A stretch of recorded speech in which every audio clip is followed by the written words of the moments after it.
പ്രിയപ്പെട്ട കൂട്ടുകാരെ, പുതിയൊരു വീഡിയോയിലേക്ക് എല്ലാവർക്കും സ്വാഗതം. ബൈബിൾ വായന, ബൈബിൾ റീഡിംഗ് 12/1/2025.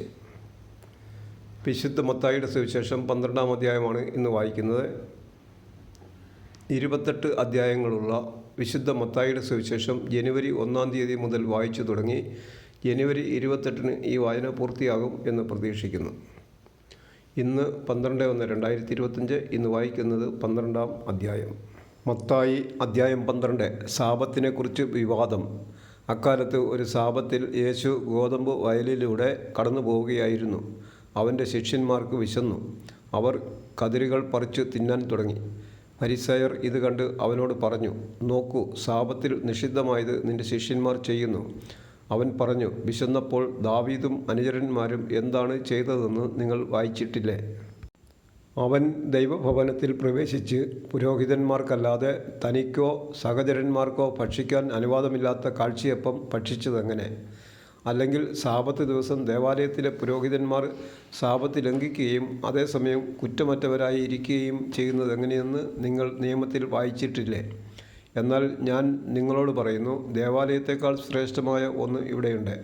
ബലിയല്ല, കരുണയാണ് ഞാൻ ആഗ്രഹിക്കുന്നത് എന്നതിൻ്റെ അർത്ഥം മനസ്സിലാക്കിയിരുന്നെങ്കിൽ നിങ്ങൾ നിരപരാധരെ കുറ്റം വിധിക്കുമായിരുന്നില്ല. എന്തെന്നാൽ മനുഷ്യപുത്രൻ സാബത്തിൻ്റെയും കർത്താവാണ്. സാബത്തിൽ രോഗശാന്തി നൽകുന്നു. യേശു അവിടെ നിന്ന് യാത്ര തിരിച്ചു അവരുടെ സിനഗോഗിലെത്തി. അവിടെ കൈ ശോഷിച്ച ഒരുവൻ ഉണ്ടായിരുന്നു. യേശുവിൽ കുറ്റം ആരോപിക്കണമെന്ന ഉദ്ദേശത്തോടെ അവർ അവനോട് ചോദിച്ചു, സാബത്തിൽ രോഗശാന്തി നൽകുന്നത് അനുവദനീയമാണോ? അവൻ പറഞ്ഞു, നിങ്ങളിൽ ആരാണ് തൻ്റെ ആട് സാബത്തിൽ കുഴിയിൽ വീണാൽ പിടിച്ചു കയറ്റാത്തത്? ആടിനേക്കാൾ എത്രയോ വിലപ്പെട്ടവനാണ് മനുഷ്യൻ. അതിനാൽ സാബത്തിൽ നന്മ ചെയ്യുക അനുവദനീയമാണ്. അനന്തരം അവൻ ആ മനുഷ്യനോട് പറഞ്ഞു, കൈ നീട്ടുക. അവൻ കൈ നീട്ടി. ഉടനെ അത് സുഖം പ്രാപിച്ചു മറ്റേ കൈ പോലെയായി. ഫരിസേയർ അവിടെ നിന്ന് പോയി അവനെ നശിപ്പിക്കേണ്ടതെങ്ങനെയെന്ന് ആലോചന നടത്തി. ദൈവത്തിൻ്റെ തിരഞ്ഞെടുക്കപ്പെട്ട ദാസൻ. ഇത് മനസ്സിലാക്കിയ യേശു അവിടെ നിന്ന് പിൻവാങ്ങി. അനേകം പേർ അവനെ അനുഗമിച്ചു. അവരെയെല്ലാം അവൻ സുഖപ്പെടുത്തി. തന്നെ പരസ്യപ്പെടുത്തരുതെന്ന് അവൻ അവരോട് കൽപ്പിച്ചു. ഇത് യെശയ്യാ പ്രവാചകൻ വഴി അരുളി ചെയ്യപ്പെട്ടത് പൂർത്തിയാകുന്നതിന് വേണ്ടിയാണ്. ഇതാ, ഞാൻ തിരഞ്ഞെടുത്ത എൻ്റെ ദാസൻ, എൻ്റെ ആത്മാവ് പ്രസാദിച്ച എൻ്റെ പ്രിയപ്പെട്ടവൻ. ഞാൻ അവൻ്റെ മേൽ എൻ്റെ ആത്മാവിനെ അയക്കും. അവൻ വിജാതീയരെ ന്യായവിധി അറിയിക്കും. അവൻ തർക്കിക്കുകയോ ബഹളം കൂട്ടുകയോ ഇല്ല. തെരുവീഥികളിൽ അവൻ്റെ ശബ്ദം ആരും കേൾക്കുകയില്ല. നീതിയെ വിജയത്തിലെത്തിക്കുന്നതുവരെ അവൻ ചതഞ്ഞ ഞാങ്ങണ ഒടിക്കുകയില്ല. പുകഞ്ഞ തിരി കെടുത്തുകയില്ല. അവൻ്റെ നാമത്തിൽ വിജാതീയർ പ്രത്യാശ വയ്ക്കും. യേശുവും ബേൽസെബൂലും. അനന്തരം അന്ധനും ഊമനുമായ ഒരു പിശാച് ബാധിതനെ അവർ യേശുവിൻ്റെ അടുത്ത് കൊണ്ടുവന്നു. യേശു അവനെ സുഖപ്പെടുത്തി. അവൻ സംസാരിക്കുകയും കാണുകയും ചെയ്തു. ജനക്കൂട്ടം മുഴുവൻ അത്ഭുതപ്പെട്ടു പറഞ്ഞു, ഇവനായിരിക്കുമോ ദാവീദിൻ്റെ പുത്രൻ? എന്നാൽ ഇത് കേട്ടപ്പോൾ ഫരിസേയർ പറഞ്ഞു, ഇവൻ പിശാചുക്കളുടെ തലവനായ ബേൽസെബൂലിനെ കൊണ്ടുതന്നെയാണ് പിശാചുക്കളെ ബഹിഷ്കരിക്കുന്നത്. അവരുടെ വിചാരങ്ങൾ മനസ്സിലാക്കിയ യേശു അവരോട് പറഞ്ഞു, അന്തഛിദ്രമുള്ള ഏതു രാജ്യവും നശിച്ചു പോകും. അന്തഛിദ്രമുള്ള നഗരമോ ഭവനമോ നിലനിൽക്കുകയില്ല. സാത്താനെ ബഹിഷ്കരിക്കുന്നതെങ്കിൽ അവൻ തനിക്കെതിരായി തന്നെ ഭിന്നിക്കുകയാണ്. ആ സ്ഥിതിക്ക് അവൻ്റെ രാജ്യം എങ്ങനെ നിലനിൽക്കും? ബേൽസെബൂലിനെ കൊണ്ടാണ് ഞാൻ പിശാചുക്കളെ ബഹിഷ്കരിക്കുന്നതെങ്കിൽ നിങ്ങളുടെ പുത്രന്മാർ ആരെക്കൊണ്ടാണ് അവയെ ബഹിഷ്കരിക്കുന്നത്? അതുകൊണ്ട് അവർ നിങ്ങളുടെ വിധികർത്താക്കളായിരിക്കും.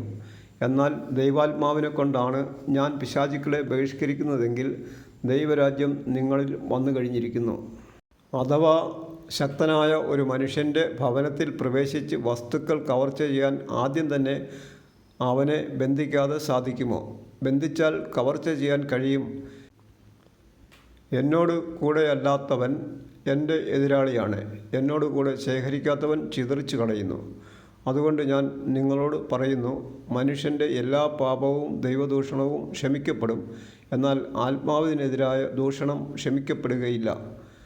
മനുഷ്യപുത്രനെതിരായി ആരെങ്കിലും ഒരു വാക്ക് പറഞ്ഞാൽ അത് ക്ഷമിക്കപ്പെടും. എന്നാൽ പരിശുദ്ധാത്മാവിനെതിരായി ആരെങ്കിലും സംസാരിച്ചാൽ ഈ യുഗത്തിലോ വരാനിരിക്കുന്ന യുഗത്തിലോ ക്ഷമിക്കപ്പെടുകയില്ല.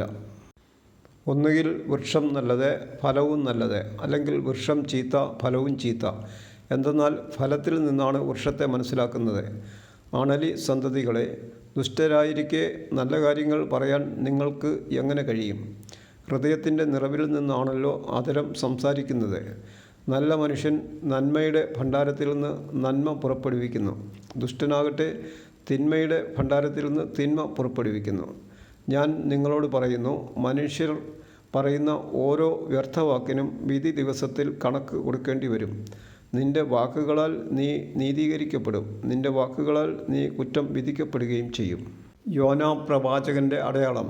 അപ്പോൾ നിയമജ്ഞരിലും ഫരിസയരിലും പെട്ട ചിലർ അവനോട് പറഞ്ഞു, ഗുരു, നിന്നിൽ നിന്ന് ഒരടയാളം കാണാൻ ഞങ്ങൾ ആഗ്രഹിക്കുന്നു. അവൻ മറുപടി പറഞ്ഞു, ദുഷിച്ചതും അവിശ്വസ്തവുമായ തലമുറ അടയാളം അന്വേഷിക്കുന്നു. യോനാ പ്രവാചകൻ്റെ അടയാളമല്ലാതെ മറ്റൊരടയാളവും അതിന് നൽകപ്പെടുകയില്ല. യോന 3 രാവും 3 പകലും തിമിംഗലത്തിൻ്റെ ഉദരത്തിൽ കിടന്നതുപോലെ മനുഷ്യപുത്രനും 3 രാവും 3 പകലും ഭൂമിക്കുള്ളിലായിരിക്കും. നിനവേ നിവാസികൾ വിധി ദിവസം ഈ തലമുറയോടൊത്ത് എഴുന്നേറ്റ് ഇതിനെ കുറ്റം വിധിക്കും. എന്തെന്നാൽ യോനായുടെ പ്രസംഗം കേട്ട് അവർ അനുതപിച്ചു. ഇതാ, ഇവിടെ യോനായേക്കാൾ വലിയവൻ, ദക്ഷിണദേശത്തെ രാജ്ഞി, വിധി ദിവസം ഈ തലമുറയോടൊത്ത് ഉയർപ്പിക്കപ്പെടുകയും ഇതിനെ കുറ്റം വിധിക്കുകയും ചെയ്യും.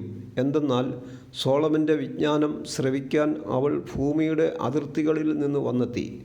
ഇതാ, ഇവിടെ സോളമനേക്കാൾ വലിയവൻ. അശുദ്ധാത്മാവ് തിരിച്ചു വരുന്നു.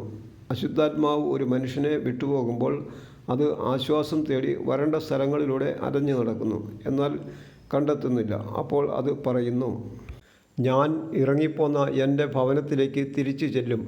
അത് മടങ്ങി വരുമ്പോൾ ആ സ്ഥലം ആളൊഴിഞ്ഞും അടിച്ചുവാരി സജ്ജീകരിക്കപ്പെട്ടും കാണുന്നു. അപ്പോൾ അത് പുറപ്പെട്ടു ചെന്ന് തന്നേക്കാൾ ദുഷ്ടരായ 7 ആത്മാക്കളെ കൂടി തന്നോടൊത്ത് കൊണ്ടുവരികയും അവിടെ പ്രവേശിച്ച് വാസമുറപ്പിക്കുകയും ചെയ്യുന്നു. അങ്ങനെ ആ മനുഷ്യൻ്റെ അവസാനത്തെ സ്ഥിതി ആദ്യത്തേതിനേക്കാൾ ശോചനീയമായിത്തീരുന്നു. ഈ ദുഷിച്ച തലമുറയ്ക്കും ഇത് തന്നെയായിരിക്കും അനുഭവം. യേശുവിൻ്റെ അമ്മയും സഹോദരരും. അവൻ ജനക്കൂട്ടത്തോട് പ്രസംഗിച്ചു കൊണ്ടിരുന്നപ്പോൾ അവൻ്റെ അമ്മയും സഹോദരരും അവനോട് സംസാരിക്കാൻ ആഗ്രഹിച്ചു പുറത്തു നിന്നിരുന്നു. ഒരുവൻ അവനോട് പറഞ്ഞു, നിൻ്റെ അമ്മയും സഹോദരരും നിന്നോട് സംസാരിക്കാൻ ആഗ്രഹിച്ചു പുറത്തു നിൽക്കുന്നു. യേശു അവനോട് പറഞ്ഞു, ആരാണ് എൻ്റെ അമ്മ? ആരാണ് എൻ്റെ സഹോദരർ? തൻ്റെ ശിഷ്യരുടെ നേരെ കൈ ചൂണ്ടിക്കൊണ്ട് അവൻ പറഞ്ഞു, ഇതാ എൻ്റെ അമ്മയും സഹോദരരും. സ്വർഗസ്ഥനായ എൻ്റെ പിതാവിൻ്റെ ഇഷ്ടം നിറവേറ്റുന്നവനാരോ അവനാണ് എൻ്റെ സഹോദരനും സഹോദരിയും അമ്മയും. വിശുദ്ധ മത്തായിയുടെ സുവിശേഷം 12-ാം അധ്യായം പൂർണ്ണമായി. 28 അധ്യായങ്ങളുള്ള ഈ സുവിശേഷം മുഴുവൻ വായിക്കാൻ കൃപ തരണമേ എന്ന് ദൈവത്തോട് പ്രാർത്ഥിക്കുന്നു. ഇന്ന് വിശുദ്ധ മത്തായിയുടെ സുവിശേഷം 12-ാം അധ്യായം വായന പൂർണ്ണമായി. അതിനെ സഹായിച്ച ദൈവത്തോട് നന്ദി പറയുന്നു. Thank you.